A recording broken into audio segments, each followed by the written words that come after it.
त्याग दी सब ख्वाहिशें कुछ अलग करने के लिए, और राम ने भी बहुत कुछ खोया था श्री राम बनने के लिए।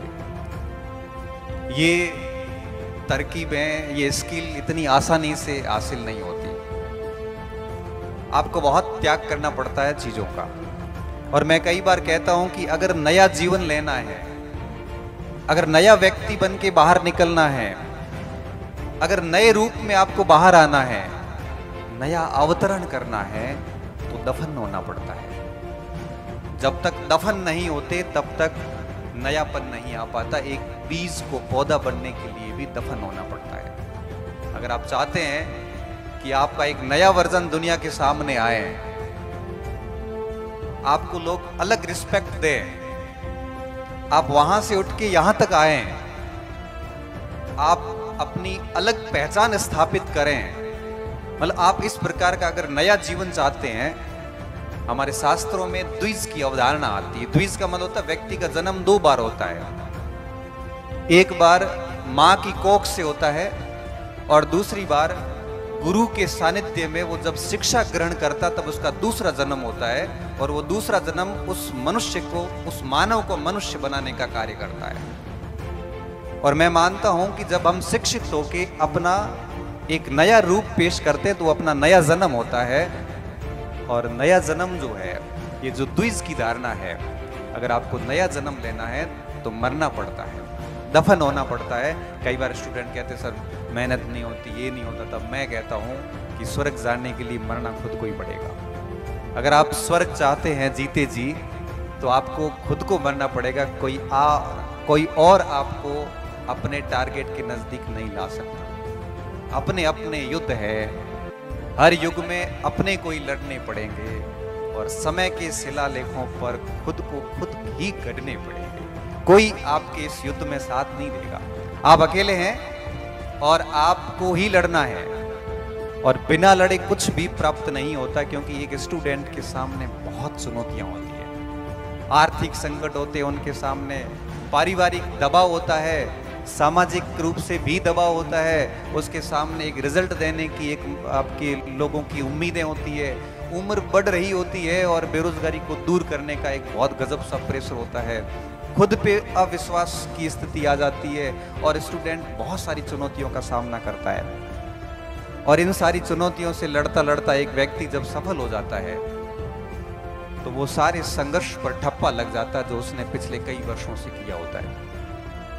इसलिए मैं विद्यार्थियों को कहता हूं कि जब भी आप अपने कर्तव्य पथ पे रवाना हो जाए तो पीछे मुड़ के नहीं देखें, बहुत मेहनत करें, बहुत ईमानदारी से मेहनत करें। और आप बड़े सौभाग्यशाली हैं कि आप शिक्षा के क्षेत्र में आए हैं और शिक्षक प्रशिक्षण प्राप्त कर रहे हैं। अब आपके सामने सिर्फ एक ही परीक्षा शेष रही है, जिसको पास करते ही आप दुनिया के सबसे पवित्र, दुनिया के सबसे रेप्यूटेड और दुनिया के सबसे बेहतरीन प्रोफेशन में जाने वाले हैं। क्योंकि शिक्षक से बेहतर प्रोफेशन इस दुनिया में कोई नहीं।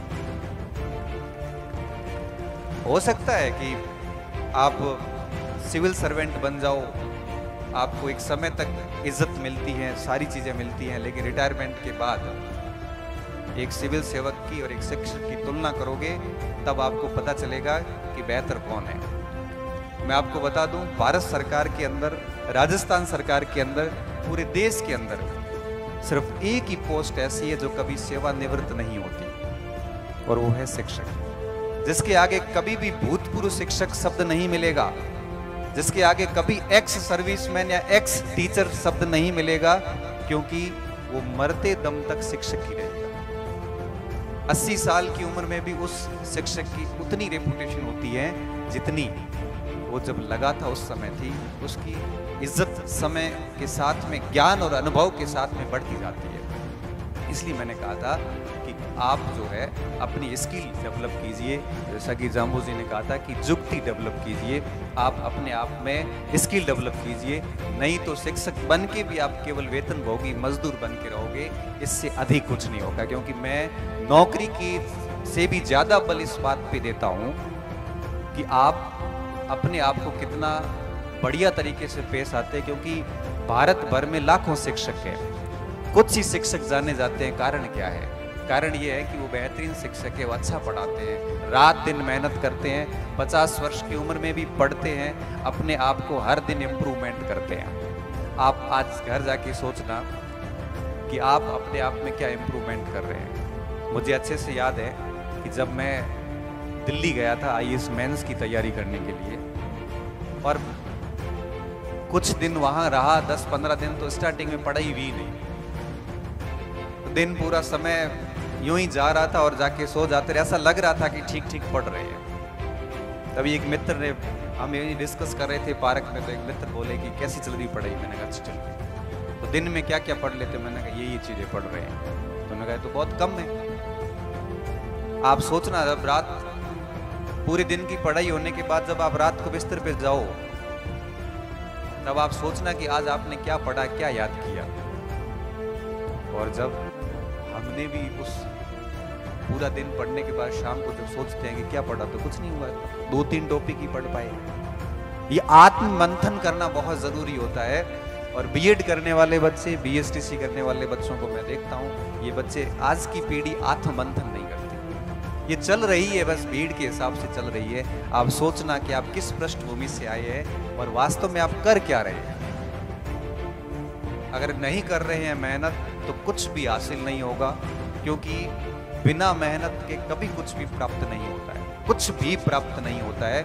और शॉर्टकट से प्राप्त की गई सफलताएं नहीं होती है, वो केवल आंशिक रूप से या अल्पकालिक वाहवाही होती है, दीर्घकाल में आपको बहुत बुरी तरीके से गिराने वाली है। इसलिए मेहनत करिए और अपने आप को उस कदर बनाइए कि आप अपने आप को एक नया जन्म दे सके।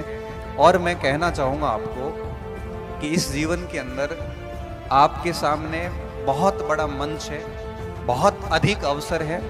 जितना अधिक इन अवसरों को भुनाओगे, क्योंकि हर कार्य को समय पर करना पड़ता है। अगर आप टाइम पर कार्य नहीं करते हैं तो फिर उस कार्य का कोई महत्व नहीं रहता। 25 साल की उम्र तक पढ़ना था, हम अगर 30-35 के बाद पढ़ना शुरू करेंगे तो कोई इसका इम्पोर्टेंस नहीं है, क्योंकि कार्य का महत्व तब होता है जब हम उसको समय पर करते हैं। अभी आपके पास जो समय है ये पढ़ने का है, और अगर आप इस समय बढ़िया पढ़ाई नहीं करते हैं तो निश्चित तौर पे आप उस परिणाम को प्राप्त नहीं कर पाएंगे जो आप परिणाम प्राप्त कर सकते थे। इसलिए मैं बहुत कम बोलूंगा, आप अधिक समझना इस चीज को कि अभी आपका समय पढ़ने का है, तो सिर्फ पढ़ाई करना, बाकी गलत चीजों में संलिप्त मत होना। चाहे वो आपके विभिन्न प्रकार की गलत चीजें, नशे पते भी हो सकते हैं, मोबाइल की दुनिया हो सकती है, गेमिंग की दुनिया हो सकती है, ये पेपर आउट की दुनिया हो सकती है। ये जितनी भी गलत चीजें हैं, मैं कहूँगा कि इनसे दूर रहते हुए अपना सिर्फ और सिर्फ ध्येय पढ़ाई पे रखिए, अपना मार्गदर्शक कोई चुनिए और उनके बताए हुए रास्ते पे चलते हुए आगामी 3-4 साल के अंदर आप किसी अच्छी जगह पे पदस्थापित होइए। उसके बाद में भी पढ़ते रहिए, बड़ा अच्छा लगेगा, क्योंकि जीवन जीना तभी अच्छा लगता जब आप जो चाहते हो उससे अधिक आप कर रहे हो। मुझे ठीक से याद है कि मैंने कभी सोचा नहीं था कि मैं भी इस स्तर तक पढ़ पाऊंगा या प्रोफेसर बन पाऊंगा या फिर ये PhD की डॉक्टरेट करूंगा। मेरे दिमाग में ऐसे कोई लक्ष्य नहीं थे। बस इतना मेरे दिमाग में हमेशा से ये रहता, और आज भी यही रहता है कि मेरे द्वारा कोई गलत काम नहीं हो, बस मैं मेरे काम करता जाऊं, पढ़ता जाऊं। क्योंकि जन्म लेना आपके बस में नहीं है, आपका वंश कौन सा होगा या आपके बस में नहीं है। आप अमीर होंगे कि गरीब घर में जन्म लिया, ये आपके बस में नहीं है, लेकिन पुरुषार्थ आपके बस में है। आप पुरुषार्थ करके ये सारे के सारे दब्बे खत्म कर सकते हो, बाकी सब बहाने हैं। और अगर आप पुरुषार्थ करके अपने आप को अलग लेवल पर स्थापित करते हो, तो आने वाली पीढ़ियों को आप कुछ उदाहरण दे सकते हो। और आगे की 4 पंक्तियां मैं आपके लिए बोलूँगा, ये सारे बच्चे अपने अपने से कनेक्ट करना। मैं आपके लिए बोल रहा हूँ कि शून्य नहीं जीवन हमारा, शून्य नहीं जीवन हमारा, ये मैं आपके लिए बोल रहा हूँ कि शून्य नहीं जीवन हमारा। हम भी ऋण में लड़े हैं, ऋण यानी युद्ध, हम भी ऋण में लड़े हैं। जहाँ बिखर गए लोग वहाँ हम आज भी खड़े हैं, जहाँ बिखर गए लोग वहाँ हम आज भी खड़े हैं।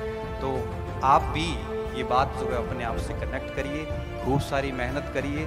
जिस उम्मीदों उद्देश्यों के साथ में आप आए हैं, आपके परिवार ने आपको यहाँ भेजा है।